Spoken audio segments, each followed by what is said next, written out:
ಆಕಾಶವಾಣಿ ವಿಶ್ವ ರೇಡಿಯೋ ದಿನದ ಸಂದರ್ಭದಲ್ಲಿ ಬೆಂಗಳೂರಿನ ಅಪೂರ್ವ ರೇಡಿಯೋ ಸಂಗ್ರಾಹಕ ಉದಯ್ ಕಲಬುರ್ಗಿ ಅವರೊಂದಿಗೆ ಸಂದರ್ಶನ. ನಮಸ್ಕಾರ. ಫೆಬ್ರವರಿ 13 ವಿಶ್ವ ರೇಡಿಯೋ ದಿನ. ಅತ್ಯಂತ ಹಳೆಯ, ಪ್ರಭಾವಶಾಲಿ ಸಮೂಹ ಮಾಧ್ಯಮ, ಪ್ರಜಾಪ್ರಭುತ್ವದ ವಿಶ್ವಾಸಾರ್ಹ ವಿಶಾಲ ವ್ಯಾಪ್ತಿಯನ್ನ ತಲುಪುವ ರೇಡಿಯೋ ಮಾಹಿತಿ, ಶಿಕ್ಷಣ, ಮನರಂಜನೆಯನ್ನ ಸಮೃದ್ಧ ಇತಿಹಾಸ ಪರಂಪರೆಯೊಂದಿಗೆ ಹಂಚುತ್ತಾ ಭರವಸೆಯಿಂದ ಹೆಜ್ಜೆ ಹಾಕುತ್ತಿದೆ. ಎಲ್ಲ ರಸಗಳನ್ನ ಕಿವಿಯಿಂದ ಸವಿಯುವ ಅವಕಾಶವಿರುವುದು ರೇಡಿಯೋದಿಂದ. ಧ್ವನಿ ಪ್ರಪಂಚದಲ್ಲಿ ರೇಡಿಯೋಕ್ಕೆ ಮಹತ್ವ ಹೆಚ್ಚು. ಇಲ್ಲಿ ಕಿವಿ ತುಂಬಾ ಕೆಲಸ. ಧ್ವನಿಯನ್ನ ಗ್ರಹಿಸುತ್ತಾ ಮನಸ್ಸನ್ನ ಸದಾ ಕ್ರಿಯಾಶೀಲವಾಗಿರಿಸಲು ಸಂಗಾತಿಯಂತೆ ಕಾರ್ಯನಿರ್ವಹಿಸುತ್ತದೆ. ಎಲ್ಲರನ್ನ ತಲುಪುವ ರೇಡಿಯೋ ತುರ್ತು ಸ್ಥಿತಿ, ಪ್ರಾಕೃತಿಕ ವಿಕೋಪಗಳಂತಹ ಸನ್ನಿವೇಶಗಳಲ್ಲಿಯೂ ಸಂವಹನವನ್ನ ಸಾಧ್ಯವಾಗಿಸುತ್ತದೆ.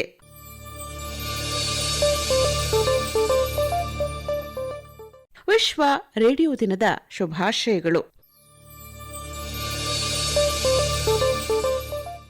ಬೆಂಗಳೂರಿನಲ್ಲಿ ಅಪೂರ್ವವಾದ ರೇಡಿಯೋ ಸಂಗ್ರಹಾಲಯದ ಸ್ಥಾಪಕರಾದ ಉದಯ್ ಕಲಬುರ್ಗಿ ಅವರೊಂದಿಗೆ ಮಾತುಕತೆಯನ್ನ ನಡೆಸುತ್ತಿದ್ದೇವೆ. ಆಕಾಶವಾಣಿ ಮತ್ತು ಹಳೆಯ ವಿನೂತನ ರೇಡಿಯೋಗಳ ಕುರಿತ ಅವರ ಪ್ರೀತಿ ವಿಶೇಷವಾದದ್ದು. ಬಹಳಷ್ಟು ಜನ ಅವರ ರೇಡಿಯೋ ಮ್ಯೂಸಿಯಂ ನೋಡಿರಬಹುದು. ಕರ್ನಾಟಕ ಮಾತ್ರವಲ್ಲ, ದೇಶ ವಿದೇಶದ ಹಲವು ಪತ್ರಿಕೆಗಳಲ್ಲಿ ಈ ಮಾಹಿತಿ ಪ್ರಸಾರವಾಗಿದೆ. ಬೆಂಗಳೂರಿನ ಬಸವೇಶ್ವರ ನಗರದಲ್ಲಿ ಶಾರ್ಟ್ ವೇವ್ ರೇಡಿಯೋ ಮ್ಯೂಸಿಯಂ ಸ್ಥಾಪನೆ ಮಾಡಿ ಅಪೂರ್ವವಾದ ಹಳೆಯ ರೇಡಿಯೋಗಳನ್ನು ಜೋಪಾನವಾಗಿ ಕಾಪಾಡುತ್ತಿದ್ದಾರೆ. ಬಹಳಷ್ಟು ಜನ ಇವರಿಗೆ ಕರೆ ಮಾಡಿ ರೇಡಿಯೋಗಳನ್ನು ಕೊಡ್ತಾರೆ.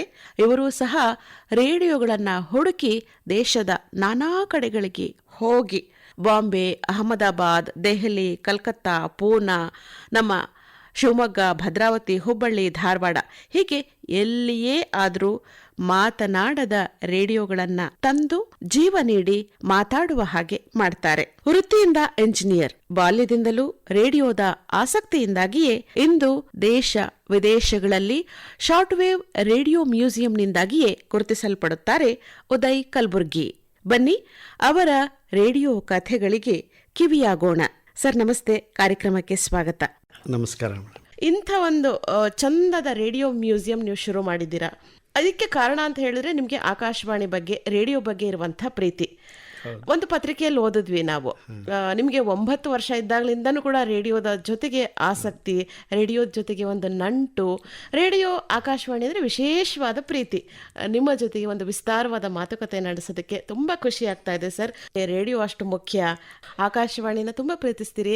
ಆಕಾಶವಾಣಿ ಸ್ಟುಡಿಯೋದಲ್ಲಿ ಈಗ ನೀವು ಕೂತಿದ್ದೀರಿ. ಈಗ ಹೇಗೆ ಅನ್ನಿಸ್ತಾ ಇದೆ? ಮತ್ತೆ ಒಂದಿಷ್ಟು ಹಳೆಯ ನೆನಪುಗಳನ್ನು ಬಿಚ್ಕೊಳ್ಳೋದಾದರೆ ಏನೇನನ್ನ ಹೇಳಕ್ಕೆ ಇಷ್ಟಪಡ್ತೀರಿ? ಒಂದು ಆಕಾಶವಾಣಿ ನನಗೆ ಒಂಥರ ದೇವರ ಗುಡಿ ಇದ್ದಾಗೆ, ದೇವಸ್ಥಾನಕ್ಕೆ ಬಂದ ಹಾಗೆ. ನಾನು ಯಾಕೆ ಅಂದರೆ, ಒಬ್ಬ ವ್ಯಕ್ತಿನ ಅವನ ವ್ಯಕ್ತಿತ್ವ ರೂಪಿಸೋದು ಬಾಲ್ಯದಿಂದ ಅಂತಾರೆ, ಬುನಾದಿ ಅಂತೀವಲ್ಲ ಅದು. ನನಗೆ ವ್ಯಕ್ತಿತ್ವ ರೂಪಿಸಿದ್ದು ಆಕಾಶವಾಣಿ. ನಾನು 9ನೇ ವಯಸ್ಸಿನಲ್ಲಿ ಯಾರ್ದೋ ಮನೆಯಲ್ಲಿ ಕದ್ದು ಅವ್ರ ಹತ್ರ ಬಡಿಸ್ಕೊಂಡು ತುಂಬ ಜಿದ್ದಿನಿಂದ ರೇಡಿಯೋ ಕೇಳ್ತಾ ಇದ್ದೆ. ಯಾಕೆಂದ್ರೆ ನಮ್ಮ ಮನೇಲಿ ರೇಡಿಯೋ ಇರಲಿಲ್ಲ. ಹೀಗಾಗಿ ಆ ರೇಡಿಯೋ ಯಾಕೆ ನನಗೇನು ಗೊತ್ತಿಲ್ಲ, ತುಂಬ ನಂಟು ನನಗೆ. ಸೊ ಅವ್ರ ಹತ್ರ ತುಂಬ ಬಯಸ್ಕೊಂಡು ಒಂದಿನ 100 ರೇಡಿಯೋ ಇಟ್ಕೋತೀನಿ ಅಂತ ಅಂದ್ಕೊಂಡಿದ್ದೆ ಆವಾಗ. ಈಗ ನನ್ನ ಹತ್ರ ಒಂದು ಸುಮಾರು 280 ವಿಂಟೇಜ್ ರೇಡಿಯೋಗಳಿದೆ. ಇದೆಲ್ಲ ವಾಲ್ ರೇಡಿಯೋಗಳು, ತುಂಬ ದುಬಾರಿ ರೇಡಿಯೋಗಳು ಆ ಟೈಮ್ನಲ್ಲಿ. ಸೊ ಏನೋ ಒಂದು ಮಾಡೋಣ ಅಂಥೇಳಿ ರೇಡಿಯೋ ಏನಿದೆ ನನ್ನ ವ್ಯಕ್ತಿತ್ವ ಬೆಳೆಸೋದಕ್ಕೆ ನಮ್ಮ ತಂದೆ ನಂದು ಹಠ ನೋಡಿಬಿಟ್ಟು ರೇಡಿಯೋ ತೊಗೊಂಬಂದರು. ತುಂಬ ಕಾಸ್ಟ್ಲಿ ರೇಡಿಯೋ, 708 ರೂಪಾಯಿ. ಅವ್ರ ಸಂಬಳ 67 ರೂಪಾಯಿ. ಸೊ ಆವಾಗ ಕ್ರೆಡಿಟ್ ಕಾರ್ಡ್ ಇರಲಿಲ್ಲ, EMI ಇರಲಿಲ್ಲ. ಅಂಥ ಟೈಮ್ನಲ್ಲಿ ಅವ್ರು ತೊಗೊಂಬಂದಮೇಲೆ ಅದನ್ನು ದಿನ ಬೆಳಿಗ್ಗೆ 5:55ಕ್ಕೆ ಆಕಾಶವಾಣಿ ಧಾರವಾಡ ಹಚ್ಚೋರು. ಸೊ ಅದು ನಾವು ಮಲಗಿರಲಿ ಏನೇ ಇರಲಿ ಅದು ಕಿವಿಗೆ ಹೋಗ್ತಾನೇ ಇತ್ತು. ನಾನು ಐ ಥಿಂಕ್ ಈಗ ಒಂದು 62 ನನಗೆ ಒಂದು 55 ವರ್ಷದಿಂದ ಕೇಳ್ತಾ ಇದ್ದೀನಿ. ಒಂದು ದಿನ ತಪ್ಪಿಸಿಲ್ಲ ನಾನು. ಹೇಗೆ ಅಂದರೆ, ನಾನು ಇಂಜಿನಿಯರ್ ಆದಮೇಲೆ ಸುಮಾರು ಫಾರಿನ್ ಟ್ರಿಪ್ಗೆ ಹೋಗ್ತಾ ಇದ್ದೆ. ಅವಾಗೆಲ್ಲ ರೆಕಾರ್ಡ್ ಮಾಡ್ಕೊಂಡು ಹೋಗೋದು, ಅಲ್ಲಿ 55ಕ್ಕೆ ಆ ಕ್ಯಾಸೆಟ್ಗಳನ್ನು ಹಾಕಿಬಿಟ್ಟು ಅವರು ಆಕಾಶವಾಣಿ ಧಾರವಾಡ ಅಂದರೆ ಅವತ್ತಿನ ದಿನ ಸಾರ್ಥಕ, ಇಲ್ಲಾಂದರೆ ಇಲ್ಲ. ಆ ಥರದ್ದೆಲ್ಲ ಇದೆ. ಅಷ್ಟು ಆಕಾಶವಾಣಿ ಬಗ್ಗೆ ತುಂಬ ಗೌರವ ನನಗೆ. ಸೊ ಮೊನ್ನೆ ಆಕಾಶವಾಣಿಗೂ ಬಂದಿದ್ದೆ, ಆವಾಗಲೂ ನಮಸ್ಕಾರ ಮಾಡೇ ಬಂದೆ. ಯಾಕಂದರೆ ಇದು ನಮಗೆ ಇಷ್ಟೊಂದು ಕಲಿಸ್ಕೊಟ್ಟಿದೆ ಅಂದರೆ, ಒಂದು ದೊಡ್ಡ ಗೆಳೆಯದಕ್ಕಿಂತ ಜಾಸ್ತಿ ಒಂಥರ ಆತ್ಮ. It's wonderful.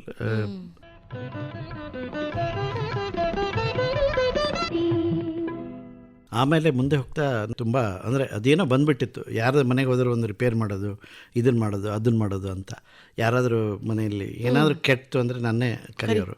ಆ ಥರ 8th 9th 10th ಸೈನ್ಸ್ ಬಗ್ಗೆ ತುಂಬ ಇಂಟ್ರೆಸ್ಟ್ ಬಂತು. Then I represented Karnataka in 1980 science exhibition. 6 science ಎಕ್ಸಿಬಿಷನಲ್ಲಿ ಗೆದ್ದುಬಿಟ್ಟು ಕರ್ನಾಟಕ ರಿಪ್ರೆಸೆಂಟ್ ಮಾಡಿ ಡೆಲ್ಲಿಗೆ ಹೋಗಿದ್ದೆ ನ್ಯಾಷನಲ್ ಎಕ್ಸಿಬಿಷನ್ಗೆ. ಅಲ್ಲಿ ನನಗೆ ಯಂಗ್ ಸೈಂಟಿಸ್ಟ್ ಅಂತ ಅವಾರ್ಡು ಇಂದಿರಾ ಗಾಂಧಿ ಅವರಿಂದ ಸಿಕ್ತು.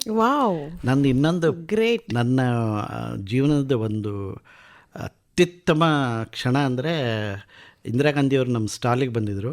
ಎಲ್ಲರೂ ಡೆಲ್ಲಿನಲ್ಲಿ ತೀನ್ಮೂರ್ತಿ ಭವನ್ನಲ್ಲಿ ನಮ್ಮ ಸ್ಟಾಲಿಗೆ ಬಂದು ಕೇಳ್ತಾ ಇದ್ದರು. ನಾನು ಎಕ್ಸ್ಪ್ಲೇನ್ ಮಾಡಿದೆ ಅವ್ರಿಗೆ 5 ನಿಮಿಷ. ಆಮೇಲೆ ಅವರು ಬೇರೆ ಯಾರಿಗೂ ಹೇಳಿದರು ಈ ಥರ ಇದೆ ನೋಡಿ ಅಂತ. ಅದಾದಮೇಲೆ ಅವ್ರು ಬರೋಕ್ಕಿಂತ ಮುಂಚೆ ಅವ್ರು ನನಗೆ ನಮಸ್ಕಾರ ಮಾಡಿದರು, ನಾನು ಅವ್ರಿಗೆ ನಮಸ್ಕಾರ ಮಾಡಿದೆ. ಅದು ಒಂದು ಕ್ಷಣ. ಬೇರೆ ಎಲ್ಲರೂ ಸುಮ್ಮನೆ ನಿಂತಿದ್ದಾರೆ, ನಾನು ಅವರಿಬ್ಬರು ಒಬ್ರಿಗೊಬ್ರು ನಮಸ್ಕಾರ ಮಾಡ್ತಾಯಿದ್ವಿ. ಅದೊಂದು ಫೋಟೋ ಸಿಕ್ತು ನನಗೆ. ಅದು ಆ ಟೈಮ್ನಲ್ಲಿ ಬ್ಲ್ಯಾಕ್ ಆ್ಯಂಡ್ ವೈಟು, 1980 ಯಾರೋ ಫೋಟೋಗ್ರಾಫರ್ ಕ್ಲಿಕ್ ಮಾಡಿದ್ದಾನೆ. ಆಮೇಲೆ ನಾನು ಅವನಿಗೆ ದುಡ್ಡು ಕಳಿಸಿ ಪೋಸ್ಟಲ್ನಲ್ಲಿ ಅದು ನನಗೆ ಬಂದು ತಲುಪೋದು ಇದೆ ಅಲ್ಲ, ಅದು ದೊಡ್ಡ ಪುಣ್ಯ. ಇಲ್ಲ ಸಿಗ್ತಾನೆ ಇರಲಿಲ್ಲ ಅಲ್ವಾ. ಆ ಫೋಟೋ ಮಾತ್ರ ವಂಡರ್ಫುಲ್. ಇದು ಇನ್ನೂ ಮ್ಯೂಸಿಯಂನಲ್ಲಿ ಹಾಕಿಲ್ಲ. ಅದು ಒಂಥರ ಭಾರಿ ಖುಷಿ. ಯಾಕಂದ್ರೆ ಯಂಗ್ ಸೈಂಟಿಸ್ಟು ಇಂದಿರಾ ಗಾಂಧಿ ಅವ್ರ ಹತ್ರ ಅವಾರ್ಡ್ ಇಸ್ಕೊಳ್ಳೋದು ಅಂದರೆ ಯಾವ ಪೀರಿಯಡ್ ಇದು? 1980. ಏನು ನಮಗೆ ಜಾಸ್ತಿ ಮಾಹಿತಿ ಸಿಗ್ತಾ ಇರುವಂತಹ ಪೀರಿಯಡ್ ಅಲ್ಲಿ ನೀವು ಅಷ್ಟೆಲ್ಲ ಮಾಡಿ ಡೆಲ್ಲಿಗೆ ಹೋಗಿ ಯಂಗ್ ಸೈಂಟಿಸ್ಟ್ ಅಂತ ಹೇಳಿ ಪ್ರಧಾನಮಂತ್ರಿಗಳ ಹತ್ರ ಒಂದು ಸರ್ಟಿಫಿಕೇಟು ಅಥವಾ ಒಂದು ಅವ್ರ ಚಪ್ಪಾಳೆ ತಗೊಂಡಿರೋದು ನಿಜವಾಗ್ಲೂ ತುಂಬಾ ಖುಷಿ ಕೊಡುವಂತ. ಈಗ ನೆನ್ಪು ಮಾಡ್ಕೊಂಡ್ರೆ ತುಂಬಾನೇ ಗ್ರೇಟ್ ಅಂತ ಅನ್ಸುತ್ತೆ. ಸೊ ಹಾಗಾಗಿ ಸೈನ್ಸು ಮತ್ತೆ ಇದೆಲ್ಲ ಮಾಡುವಂಥದ್ದು ಅವಾಗಿಂದಾನೇ ತನ್ನಷ್ಟು ತಾನೇ ಶುರುವಾಗ್ತಾ ಬಂತು. ಆಮೇಲೆ 8th ಸ್ಟ್ಯಾಂಡರ್ಡಿಗೆ ಬಂದಾಗ ನನಗೆ ಕೆಲವರು ರೇಡಿಯೋ ಕೊಟ್ಟರು, ಏನಾದರೂ ಮಾಡೋ 8th ಆವಾಗಲಿಂದ ಕಲೆಕ್ಟ್ ಮಾಡೋಕ್ಕೆ ಶುರು ಮಾಡಿದೆ. ಫಸ್ಟ್ ಒಂದು ವಾಲ್ ರೇಡಿಯೋ ಯಾರೋ ಕೊಟ್ಟರು, ಅದು ತುಂಬ ಶಾಕ್ ಹೊಡಿತಾ ಇತ್ತು. ಹೀಗಾಗಿ ಹೊಡೆಸ್ಕೊಂಡು ಏನೇನೋ ಮಾಡಿ. ರೇಡಿಯೋ ಹಿಸ್ಟ್ರಿ ಬೇಕು ಅಂದರೆ 1924 ರೇಡಿಯೋ ಬ್ರಾಡ್ಕಾಸ್ಟಿಂಗ್ ಶುರು ಆಗಿದ್ದು US ಅವಾಗೆಲ್ಲ ವಾಲ್ ರೇಡಿಯೋಗಳು ಬರ್ತಾಯಿತ್ತು ಟಿಲ್ 1952. 1952 ಟ್ರಾನ್ಸಿಸ್ಟರ್ ಶುರು ಮಾಡಿದರು. ಬಟ್ ನಮ್ಮಲ್ಲಿ ಬಂದದ್ದು ಟ್ರಾನ್ಸಿಸ್ಟರ್ 1967 67ವರೆಗೂ ವಾಲ್ ರೇಡಿಯೋನೇ ಬರ್ತಾಯಿದ್ದು. ಸೊ 65-66 ಕೆಲವರು ತರ್ತಾಯಿದ್ರು US ಎಲ್ಲ ಟ್ರಾನ್ಸಿಸ್ಟರ್ 9 volts ರೇಡಿಯೋದು.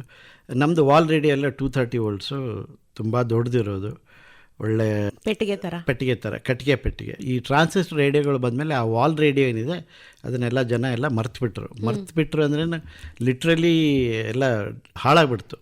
ನನ್ನ ಅಂದಾಜಿನ ಪ್ರಕಾರ, ನಾನು ಸುಮಾರು ರಿಸರ್ಚ್ ಮಾಡಿ ಎಲ್ಲ ಓದಿ ಮಾಡಿದ ಪ್ರಕಾರ 86-88% ರೇಡಿಯೋಗಳು ಇಂಡಿಯಾದಲ್ಲಿ ಏನಿತ್ತು ನಶಿಸಿ ಹೋಗ್ಬಿಟ್ಟಿವೆ. 24 ನಂತರ ಟ್ರಾನ್ಸಿಸ್ಟರ್ ರೇಡಿಯೋಗಳು ಹೋಗ್ಬಿಟ್ಟಿದೆ, ಬರೀ ಮೊಬೈಲ್. ಯಾಕಂದರೆ ನಮ್ಮಲ್ಲಿ 2000 FM ಬಂತು, US 1951 FM ಬಂತು. World War II Americans they started using FM radio transmitters and receivers for tanks. ಜರ್ಮನಿದವ್ರಿಗೆ ಗೊತ್ತಿರಲಿಲ್ಲ, ಅವರು AM ಯೂಸ್ ಮಾಡ್ತಾಯಿದ್ರು. AM ನಿಮ್ಗೆ ಗೊತ್ತಲ್ಲ, ಒಂದು ಟ್ಯೂಬ್ಲೈಟ್ ಹಾಕಿದ್ರೆ ಗುಸ್ ಅನ್ನುತ್ತೆ, ಬಟ್ ಅದು ಮಜಾನೇ ಬೇರೆ. ಅದು ಒಂದ್ಸರ ಕಿರಿಕಿರಿ ಅನ್ನುತ್ತೆ, ಒಂದ್ಸರ ನಾಯ್ಸ್ ಬರುತ್ತೆ. ಗೊತ್ತಿದ್ದವ್ರಿಗೆ ಅದು ಖುಷಿ ಅನ್ಸುತ್ತೆ, ಪರವಾಗಿಲ್ಲ ಅಡ್ಜಸ್ಟ್ FM ಕೇಳಿದವ್ರಿಗೆ ಇರಿಟೇಷನ್, ತುಂಬಾ ಕ್ಲಿಯರ್ ಆಗಿ ಏನ್ ಬೇಕಾಗಿಲ್ಲ, ಇದ್ದಿದ್ದೇ ಇರ್ಲಿ ಅನ್ನೋ ಹಂಗ ಅನ್ಸುತ್ತೆ. ಅದು ಆ ಥರ FM ನಮ್ಮಲ್ಲಿ 2000 ಬಂತು. TV ಬಂದಮೇಲೆ ಐ ಥಿಂಕ್ 87 TV ಬಂದಮೇಲೆ ಬರೋ ರೇಡಿಯೋಗಳನ್ನೆಲ್ಲ ಮೂಲೆ ಗುಂಪ ಎಷ್ಟೊಂದು ಜನ ಇಟ್ಬಿಟ್ಟು ಮರ್ತ್ಬಿಟ್ಟಿದ್ದಾರೆ. ನನ್ನಲ್ಲಿ ಒಂದು ರೇಡಿಯೋ ಬಂದಿದೆ 1947 ಪೈ ಅಂತ. ಯಾರೋ ಒಬ್ಬರು ರಾಜ್ಕೋಟ್ ಫ್ಯಾಮಿಲಿದವರು ತೊಗೊಂಡ್ಬಿಟ್ಟು ಅದನ್ನು, ರಾಯಲ್ ಫ್ಯಾಮಿಲಿದವರು ತೊಗೊಂಡ್ಬಿಟ್ಟು ಅದನ್ನು ಪ್ಯಾಕ್ ಮಾಡಿ ಅದನ್ನು ತೊಗೊಂಡು 1 ವಾರ ಯೂಸ್ ಮಾಡಿದ್ದಾರೆ. ಆಮೇಲೆ ಲೈಸೆನ್ಸ್ ಫೀ ಕಟ್ಟಬೇಕಲ್ಲ, ಲೈಸೆನ್ಸ್ ಫೀ. ಅಂದರೆ ಗೌರ್ಮೆಂಟ್ನವರು ಲೈಸೆನ್ಸ್ ಮಾಡಿದ್ರು 85ವರೆಗೂ 15 ರೂಪಾಯಿ ಕಟ್ತಾ ಇದ್ವಿ. ಕರೆಕ್ಟ್. ಅದನ್ನ ಕಟ್ಟಕ್ಕಾಗಿಲ್ಲ. ತಗೊಂಡೋಗಿ ಸ್ಟ್ಯಾಂಪ್ ಹಚ್ಚಿಸಿ ಅವ್ರಿಗೇನೋ ದುಡ್ಡು ಕೊಟ್ಟಕ್ಕಾಗಲಿಲ್ಲ ಅಂತ ಅದನ್ನ ಪ್ಯಾಕ್ ಮಾಡಿ ಹಾಗೆ ಇಟ್ಬಿಟ್ರು. ಆ ರೇಡಿಯೋ ನನಗೆ ಬಂತು 6-8 ತಿಂಗಳ ಹಿಂದೆ. ಅದರದ್ದು ವಿಶೇಷ ಏನಂದರೆ ಆ ರೇಡಿಯೋ 1 ವಾರ ಯೂಸ್ ಮಾಡಿದ್ದಾರೆ, ಎಲ್ಲ ಚೆನ್ನಾಗಿದೆ.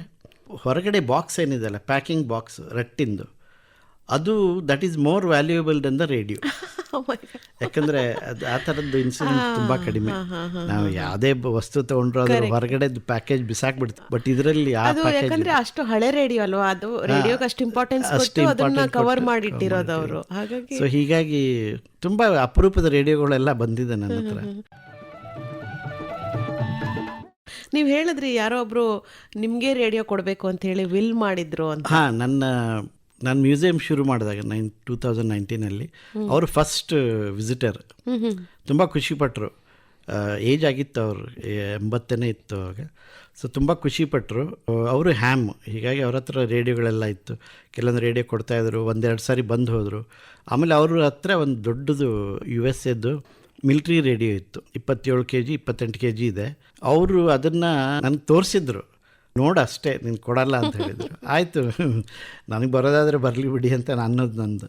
ಸೊ ಅವರು ಮೊನ್ನೆ 1-2 ತಿಂಗಳಿಂದ ತೀರ್ಕೊಂಡ್ರು, 1-1.5 ತಿಂಗಳಿಂದ. ಅವರು ಮಗ ಫೋನ್ ಮಾಡಿದ್ದ, ನಮ್ಮ ತಂದೆ ವಿಲ್ ನೋಡ್ತಾ ಇದ್ವಿ, ಆ ರೇಡಿಯೋ ಬಗ್ಗೆ ಬರೆದಿದ್ದಾರೆ, ಉದಯ್ ಕಲಬುರ್ಗಿ ಅವ್ರಿಗೆ ಕೊಡಬೇಕು ಅಂತ. ನೋಡಿ, ನನಗೆ ನಿಜವಾಗ್ಲೂ ಎಷ್ಟು ಶಾಕ್ ಆಯ್ತು ಅಂದರೆ, ಎಷ್ಟು ಪ್ರೀತಿ ಮಾಡ್ತಾ ಇದ್ರು ಆ ರೇಡಿಯೋ ಕೊಟ್ಟಿದ್ದಾರೆ. ಹಾಂ, ಅಂದರೆ ಅವ್ರಿಗೆ ಗೊತ್ತು ಅದು ರೇಡಿಯೋ ಯಾರಿಗೂ ಬೇರೆಯವ್ರಿಗೆ ಕೊಟ್ಬಿಟ್ರೆ ಹೊರಟೋಗ್ಬಿಡುತ್ತೆ ಅಂತ. ಸೊ ಹೀಗಾಗಿ ಇದು ನನ್ನ ಮ್ಯೂಸಿಯಂನಲ್ಲಿ ಒಂದು ಸ್ಥಾನ ಇರುತ್ತೆ ಅದಕ್ಕೆ ಅಂತ. ಸೊ ಹೀಗಾಗಿ ನಾನು ಹೋಗಿ ಮತ್ತೆ ತೊಗೊಂಡು ಬಂದೆ. ಅದು ಆ ಥರದ್ದೆಲ್ಲ ಅನುಭವಗಳು ನಿಜ. ಆಮೇಲೆ ಅದು ಏನು, ನನಗೆ ರೇಡಿಯೋಗೆ ತುಂಬ ನಂಟಿದೆ ಮೇಡಮ್. ನನಗೆ ರೇರ್ ರೇಡಿಯೋ ನನ್ನ ಹುಡ್ಕೊಂಡು ಬರುತ್ತೆ, ಇಲ್ಲಾಂದರೆ ನಾನು ಅದನ್ನು ಹುಡ್ಕೊಂಡು ಹೋಗ್ತೇನೆ. ಮೊನ್ನೆ 3 ತಿಂಗಳಿಂದ ನಮ್ಮ ಕಸಿನ್ ಬ್ರದರಿಗೆ ಓಪನ್ ಹಾರ್ಟ್ ಸರ್ಜರಿ ಇತ್ತು ಇಲ್ಲೇ JP ನಗರದಲ್ಲಿ. ಪಕ್ಕದಲ್ಲಿ ಒಬ್ಬರು ಲೇಡಿ ಬಂದು ಕೂತ್ಕೊಂಡ್ರು. ಅವ್ರು ಬಂದು, ನಿಮ್ಮನ್ನೆಲ್ಲೋ ನೋಡಿದ್ದೀನಿ ಅಂದರು. ನಾನು ಹೇಳಿದೆ, ನಿನ್ನೆ ನಂದು ದೂರದರ್ಶನ ಚಂದನದಲ್ಲಿ ನಂದು ರೇಡಿಯೋ ಬಗ್ಗೆ ಒಂದು ಪ್ರೋಗ್ರಾಮ್ ಬಂದಿತ್ತು. ಓ ಹೌದಾ, ನಿಜ ತುಂಬ ಚೆನ್ನಾಗಿ ಮಾಡಿದ್ದಾರೆ. ನಮ್ಮ ಮನೇಲಿ ಒಂದು ರೇಡಿಯೋ ಇದೆ, ಬಿಸಾಕ್ಬಿಡ್ತಾ ಇದ್ದೀವಿ, ತೊಗೊಂಡು ಹೋಗಿ ಅಂದರು. ನಾನು ರೇಡಿಯೋ ಇದೆ ಕೊಡ್ತೀವಿ ಅಂದರೆ ಎಲ್ಲಾದರೂ ಹೋಗಿ ತೊಗೊಂಬರ್ತೀನಿ. ಕೆಲವೊಂದಂತೂ ರೇಡಿಯೋಗಳನ್ನ ಡೆಲ್ಲಿ, ಅಹಮದಾಬಾದು, ಪೂನಾಗೆಲ್ಲ ಹೋಗಿ ತೊಗೊಂಬಂದಿದ್ದೀನಿ. ಸೊ ಹೀಗಾಗಿ ಇಲ್ಲ ಬರ್ತೀನಿ, ನಮ್ಗೆ ಅಡ್ರೆಸ್ ಕೊಡಿ ಅಂದರು. ಏನಿಲ್ಲ, ಅಡ್ರೆಸ್ ನಮ್ಮ ಮನೆ ಹಿಂದೆನೇ ಇದೆ, ಬಾರಪ್ಪ ಅಂತಂದರು. ಸರಿ ಅಂದ್ಬಿಟ್ಟು ಹೋಗಿ ನೋಡ್ತೀನಿ, ದೊಡ್ಡ ರೇಡಿಯೋಗ್ರಾಮ್ ಅಂತ, ರೆಕಾರ್ಡ್ ಪ್ಲೇಯರ್ ಪ್ಲಸ್ ರೇಡಿಯೋಗ್ರಾಮ್, 1941 ನಾರ್ಮಂಡೆ ಅಂತ, ಫ್ರಾನ್ಸ್ ಮೇಕು. ಫುಲ್ಲು ಚಂದನ ಅಂತಾರಲ್ಲ, ಈ ಟೀಕ್ ವುಡ್ನಲ್ಲಿ ರೆಡ್ ವುಡ್ ಚಂದನ, ಅದರಲ್ಲಿ ಮಾಡಿರೋದು. ಅದ್ರ ವರ್ಕ್ಮನ್ಶಿಪ್ ನೋಡಿದರೆ ವಂಡರ್ಫುಲ್ ರೇಡಿಯೋ. ಅದನ್ನು ಕೊಟ್ಟು ನನಗೆ ತೊಗೊಂಡೋಗ್ಬಿಡಿ ಅಂದರು. ಇದನ್ನು ಬಿಸಾಕ್ತಾ ಇದ್ವಿ ಅಂದರು. ನಾನು ಅಮ್ಮ ತಾಯಿ ಅಂದ್ಬಿಟ್ಟು ಕಾಲಿಗೆ ಬಿದ್ದು ಅವ್ರಿಗೆ ಎಲ್ಲ ಹೂವು ಹಣ್ಣು ಸ್ವೀಟು ಎಲ್ಲ ತಂದುಕೊಟ್ಟು ಅದನ್ನ ಎತ್ಕೊಂಡು ಬಂದೆ. ಆ ಥರದ್ದೆಲ್ಲ ಖುಷಿಯಾಗುತ್ತೆ. ಅದಕ್ಕೇನೋ ರೇಡಿಯೋಗೆ ನನ್ನ ಮನೆಯಲ್ಲಿದ್ರೆ ಹಾಡುತ್ತೆ ಅನ್ಸೋದು, ಬರುತ್ತೆ ಹುಡುಕೊಂಡು, ಸೇಫ್ ಆಗಿರುತ್ತೆ, ಜೋಪಾನ ಮಾಡ್ತಾರೆ ಉದಯ್ ಕಲಬುರ್ಗಿಯವರು ಅಂತ ಹೇಳ್ಕೊಂಡು. ಅದು ಹೇಗೋ ನಿಮಗೆ ಕನೆಕ್ಟ್ ಆಗುತ್ತೆ. ಅದು ಬಂದಮೇಲೆ ಅದನ್ನು ಹಾಡಿಸೋವರೆಗೂ ನನಗೆ ನೆಮ್ಮದಿ ಇರಲ್ಲ. ಬಟ್ ಒಂದೊಂದು ಸಾರಿ ನಾವು ಏನು ಮಾಡ್ತೀವಿ ಅಂದರೆ, ಸುಮ್ಮನೆ ರಿಪೇರಿ ಮಾಡಲ್ಲ, ರಿಸ್ಟೋರೇಷನ್ ಅಂತ ಮಾಡ್ತೀವಿ. ರಿಸ್ಟೋರೇಷನ್ ಅಂದರೆ ಮುಂಚೆ ಅದು ಹೇಗೆ ಶಾಪ್ನಿಂದ ಹೊರಗೆ ಬಂದ ಹೇಗಿತ್ತು ಹಾಗಾಗಬೇಕು ಅಂತ, ಕಂಪ್ಲೀಟ್ಲಿ ಒರಿಜಿನಲ್. ಹೀಗಾಗಿ ಅದಕ್ಕೆ ದುಡ್ಡು ಜಾಸ್ತಿ ಆಗುತ್ತೆ, ಯಾಕಂದರೆ ಎಲ್ಲ ಪಾರ್ಟ್ಗಳನ್ನ ಹೊರಗಡೆಯಿಂದ ತರಿಸ್ಬೇಕು. ನನ್ನ ಥರ ಒಂದು 1400 ಜನ ಇದ್ದಾರೆ, ಹುಚ್ಚರು ಅಂದರೆ ಹುಚ್ಚರು, ಆಲ್ ಓವರ್ ವರ್ಲ್ಡ್. ಅವ್ರದ್ದು ನಮ್ದೊಂದು ಫೋರಮ್ ಇದೆ, ಇಡೀ ದೇಶದಲ್ಲಿ ಅಲ್ಲ, ಇಡೀ ಜಗತ್ತಿನಲ್ಲಿ 1400 ಜನ. ನಿಮ್ಗೆ ಇನ್ನೊಂದು ವಿಶೇಷ ಹೇಳಬೇಕಂದ್ರೆ, ಮೊನ್ನೆ ಕ್ಯಾಲಿಫೋರ್ನಿಯಾ ರೇಡಿಯೋ ಸೊಸೈಟಿದವ್ರು ಬಂದಿದ್ದರು. 4 ಜನ ಬಂದು ನೋಡ್ಕೊಂಡು ಹೋದರು. ಅವ್ರೇನು ಕಾಮೆಂಟ್ ಮಾಡಿದ್ರು ಗೊತ್ತಾ? Out of 1 billion people, this man is the only person who is doing this kind of restoration. So proud to give him honorary membership of our society ಅಂತ. ಸೊ ಅದು ನೋಡಿ, ಅದು ತುಂಬ ಖುಷಿ. ಅವ್ರು ಹೇಳ್ದಂಗೆ ಇಂಡಿಯಾದಲ್ಲಿ ಯಾರೂ ಇಲ್ಲ, ಎಲ್ಲ ಹೋಗ್ಬಿಟ್ಟಿದ್ದಾರೆ. ಅದೇನಾಗಿದೆ, ವಾಲ್ ರೇಡಿಯೋ ನಾನು ಮಾಡ್ತಾ ಇರೋದೆಲ್ಲ ವಾಲ್ ರೇಡಿಯೋ ಅಥವಾ ಟ್ಯೂಬ್ ರೇಡಿಯೋಗಳು. ಇವೆಲ್ಲ 1967 ಮಾಡೋದು ನಿಲ್ಲಿಸ್ಬಿಟ್ರು. ಹೀಗಾಗಿ ಅವು ಮುಂದೆ ಯಾರೂ ಬರಲಿಲ್ಲ. ಅದನ್ನು ರಿಪೇರ್ ಮಾಡೋರು ತಮ್ಮ ಮಕ್ಕಳಿಗೂ ಕಲಿಸ್ಕೊಡ್ಲಿಲ್ಲ. ಹೀಗಾಗಿ ಆ ಟೆಕ್ನಾಲಜಿ ಅಲ್ಲೇ ನಿಂತ್ಕೊಂಡ್ಬಿಡ್ತು. ಅದನ್ನು ಇಂಟ್ರೆಸ್ಟ್ ಇದ್ದವ್ರು ಕಲಿತು ಮಾಡ್ಬೋದು, ಬಟ್ ಯಾರಿಗೂ ಇಂಟ್ರೆಸ್ಟ್ ಇಲ್ಲ ಈಗ. ಸೊ ಹೀಗಾಗಿ restoration is it's A passion. ಅದೇ ಹೇಳಿದ್ನಲ್ಲ, 1400 ಜನ ಇದ್ದಾರೆ, ಒಬ್ರಿಗೊಬ್ರು ಕಾಂಟ್ಯಾಕ್ಟ್ನಲ್ಲಿ ಇರ್ತೀವಿ. ಏನಾದರೂ ಬೇಕಂದರೆ ಅವ್ರು ಮಾರ್ತಾರೆ, ಒಂದೊಂದು ಸಾರಿ ಕಳಿಸ್ಕೊಡ್ತಾರೆ. You may not believe, internet is so beautiful. ನನಗೆ ಒಂದು ರೇಡಿಯೋದ ಪಾರ್ಟ್ ಬೇಕಾಗಿತ್ತು. ನಾನು ಹಾಗೆ ಫೋರಮ್ನಲ್ಲಿ ರಿಕ್ವೆಸ್ಟ್ ಮಾಡಿಕೊಂಡೆ, ಯಾರಾದರೂ ಹತ್ತಿರ ಇದ್ದರೆ ಕಳಿಸ್ಕೊಡಿ, ನಾನು ದುಡ್ಡು ಕೊಡ್ತೇನೆ ಅಂತ. ಸ್ವಿಟ್ಜರ್ಲೆಂಡ್ನಲ್ಲಿ ಒಬ್ಬರು ಇದ್ದಾರೆ, ಅವರು ನನ್ನ ಹತ್ರ ರೇಡಿಯೋ ಇದೆ ಕಳಿಸ್ಕೊಡ್ತೀನಿ ಅಂತ ಹೇಳಿ ಕಳಿಸ್ಕೊಟ್ರು. ಒಂದು 3 ಸಾರಿ ಅವ್ರಿಗೆ ಕೇಳಿದೆ, ಅದ್ರದ್ದು ದುಡ್ಡು ಕೊಡ್ತೀನಿ, ಅದ್ರದ್ದು ಕೊರಿಯರ್ ಕೊಡ್ತೀನಿ, ಚಾರ್ಜಸ್ ಕೊಡ್ತೀನಿ. ಕೊರಿಯರ್ ಚಾರ್ಜಸ್ಸೇ 7,500. ಅದಾದಮೇಲೆ ಅದರದ್ದು ರೇಡಿಯೋದು ದುಡ್ಡು ಕೊಡಬೇಕಲ್ವ. ನಾನು ತುಂಬ ಬೆನ್ನತ್ತಿದೆ ಅವರಿಗೆ, ನಾನು ಕೊಡ್ತೀನಿ. ಅವ್ರ ಕಡೆಗೆ ಅವ್ರದ್ದು ಪ್ರೊಫೈಲ್ ಕಳಿಸಿದ್ರು. He is one of the richest man in Switzerland. 4 Boeing ಇಟ್ಕೊಂಡಿದ್ದಾರೆ, ಆಯಿಲ್ ಬ್ಯಾರನ್ ಅವರು. But his hobby is to restore radios. Same ನಮ್ಮ ಹಾಗೆ. ಅದೇನೋ ಅವ್ರಿಗೂ ರೇಡಿಯೋ ಅಂದರೆ ತುಂಬ ನಂಟು. ಅವರು ಅರ್ಧ ಗಂಟೆ ಆದರೂ ರೇಡಿಯೋ ಕೇಳಬೇಕು ಬೆಳಿಗ್ಗೆ. ನಾನು ಹೇಳಿದೆ, ನಮ್ಮ ಆಕಾಶವಾಣಿ ಟ್ಯೂನ್ ಮಾಡಿ ನ್ಯೂಸ್ ಆನ್ ಏರ್ ಆ್ಯಪ್ ಕಳಿಸ್ಕೊಟ್ಟು ಹೇಳಿದೆ, just listen to Akashvani signature tune in the morning this thing. ಅವರು ಎರಡು ಸರಿ ಏನೋ ಕೇಳಿದ್ರಂತೆ, ಮೇಲ್ಗೆ ಹಾಕಿದ್ರು, you wonderful and I feel happy for Akashvani ಅಂತ ಹಾಕಿದ್ರು ಅವರು. ಮಹಾರಾಜರ ಬಗ್ಗೆ ಹೇಳ್ತಾ ಇದ್ರಿ. ಈಗ ನೋಡಿ, ಒಬ್ರಿಗೆ ಯಾರಿಗಾದರೂ ಸ್ವಲ್ಪ ಏನಾದರೂ ಸಾಧಿಸ್ಬೇಕಂದ್ರೆ ಸ್ವಲ್ಪ ಸಪೋರ್ಟ್ ಬೇಕಲ್ವ. ರೇಡಿಯೋಗಳನ್ನ ಕಲೆಕ್ಟ್ ಮಾಡ್ತಾ ಇದ್ದೆ, ರಿಸ್ಟೋರ್ ಮಾಡ್ತಾ ಇದ್ದೆ, ನಮ್ಮ ಮನೆ ಕಟ್ಟಿಸ್ಕೊಂಡೆ. ರೇಡಿಯೋಗಳನ್ನ ಅಲ್ಲಿ ಇಲ್ಲಿ ಅಡುಗೆ ಮನೆಯಲ್ಲಿ, ಬಚ್ಚರ ಮನೆಯಲ್ಲಿ, ಅಲ್ಲಿ ರೇಡಿಯೋಗಳು ಇರ್ತಾ ಇದ್ವು. ಮಿಸ್ಸಸ್ ತುಂಬ ಇರಿಟೇಟ್ ಮಾಡ್ಕೊಳ್ರು, ಏನ್ರಿ ಎಲ್ಲಿ ನೋಡಿದ್ರು ರೇಡಿಯೋ ಅಂತ. ಎಲ್ಲಿ ರೇಡಿಯೋ ಕಾಣಿದ್ರು ತೊಗೊಂಬರೋದು ಇಡೋದು. ನಾನು ಮನೆ ಕಟ್ಟಿಸಿ ಒಂದು ಬಾಡಿಗೆ ಕೊಟ್ಟಿದ್ದೆ. ಕಡೆಗೆ ಡಿಸೈಡ್ ಮಾಡಿ 1 ಫ್ಲೋರ್ ವೆಕೇಟ್ ಮಾಡಿ ಬಿಟ್ಟು ನಾನು ಮ್ಯೂಸಿಯಂ ಶುರು ಮಾಡ್ತೀನಿ ಅಂತ ಮಾಡಿದೆ.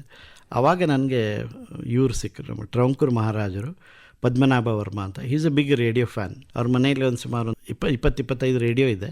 ಅದೆಲ್ಲ ರೇಡಿಯೋಗಳು ಹಾಳಾಗಿಬಿಟ್ಟಿತ್ತು. ಯಾಕಂದರೆ ಅದೆಲ್ಲ 28, 36, 1945, 1950ಸ್ದು. ಅದನ್ನು ಯಾರೂ ರಿಪೇರ್ ಮಾಡಿರಲಿಲ್ಲ, ಹಾಗೆ ಇಟ್ಟಿದ್ರು. ಎಲ್ಲೋ ಒಂದು ಕನೆಕ್ಟ್ ಆಗಿಬಿಟ್ಟು ನನಗೆ ಕರೆದ್ರು. ನಾನು ಹೇಳಿದೆ, ಇದೆಲ್ಲ ರೇಡಿಯೋಗಳನ್ನ ನಾನು ಮಾಡಿಕೊಡ್ತೀನಿ ಅಂತ. ಅವ್ರದ್ದು ಎಲ್ಲ ರೇಡಿಯೋಗಳನ್ನ ನಾನು ರಿಸ್ಟೋರ್ ಮಾಡ್ಕೊಂಡು 10-20 ರೇಡಿಯೋಗಳು 20 ರೇಡಿಯೋಗಳು. ಅವ್ರು ಎಷ್ಟು ಕ್ಲೋಸ್ ಆದರು ಅಂದರೆ, he is a rich man, Padmanabha ಟೆಂಪಲ್ದು ಟ್ರಸ್ಟಿ. ಸೊ ಅವರು ಎಷ್ಟು ಖುಷಿ ಪಟ್ಟರು ಅಂದರೆ, ನಾನು ಹೀಗೆ ಮ್ಯೂಸಿಯಂ ಮಾಡ್ತಾಯಿದ್ದೀನಿ ಅಂದ ತಕ್ಷಣ, ನಿನ್ಗೆ ಏನು ಬೇಕು ಹೇಳೋದು, ನಾನೆಲ್ಲ ಕೊಡ್ತೇನೆ. ತುಂಬ ಸಪೋರ್ಟ್ ಮಾಡಿದ್ರು. ಈ ಮ್ಯೂಸಿಯಂ ಇಂಪ್ರೂವ್ ಮಾಡು, ಆ ರ್ಯಾಕ್ ತಂದು ಹಾಕು, ಇದನ್ನು ಮಾಡಿ. ಇನ್ನೊಂದು ಪುಣ್ಯ ಅಂದರೆ, ಅವ್ರು ನಮ್ಮ ಮನೆಗೆ ಬರ್ತಾಯಿದ್ರು ವಾರಕ್ಕೊಮ್ಮೆ ಒಂದೊಂದು ಸಾರಿ ಬಂದ್ಬಿಟ್ಟು. ರೇಡಿಯೋ ಮೇಲೆ ಪ್ರೀತಿ, ನನಗೆ ಅವ್ರು ಕೆಲಸ ಮಾಡಿಕೊಡ್ತಾ ಇದ್ವಿ. ಅವ್ರಿಗೆ ಇನ್ನೊಂದು ಏನಂದರೆ, ಅವ್ರ ಮನೆಯಲ್ಲಿ ಯಾರು ಹೆಣ್ಮಕ್ಳಿಲ್ಲ, ಅವ್ರ ಹೆಂಡತಿ ತಿರ್ಕೊಂಡು ಸುಮಾರು ವರ್ಷ, ಮನೆ ಊಟ ಸಿಗ್ತಿರ್ಲಿಲ್ಲ. ಸೊ ನಾವು ಉತ್ತರ ಕರ್ನಾಟಕ ಊಟ ರುಚಿ ಹಚ್ಚಿಸ್ಬಿಟ್ವಿ.